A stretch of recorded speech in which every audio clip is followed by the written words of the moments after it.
السلام عليكم ورحمة الله وبركاته.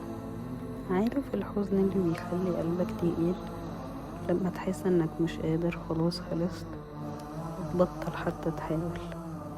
بس حتى كمان في اللحظة دي في نور بسيط وسط الضلمة، في دعاء بسيط بس مليان لطف خافي من ربنا علمه الرسول صلى الله عليه وسلم في حالة الكرب: اللهم رحمتك أرجو فلا تكلني إلى نفسي طرفة عين، واصلح لي شأني كله، لا إله إلا أنت.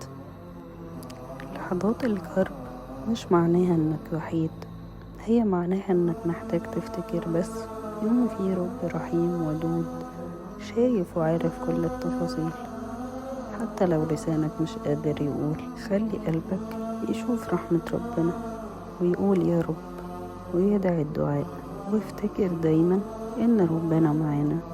استنانا في لحظة طمأنينة جديدة، وفكر غيرك بالحديث لعله في لحظة كرب ومحتاج يقوله، وصلي الله يشفع لك. وشكرا ليك، والسلام عليكم ورحمة الله.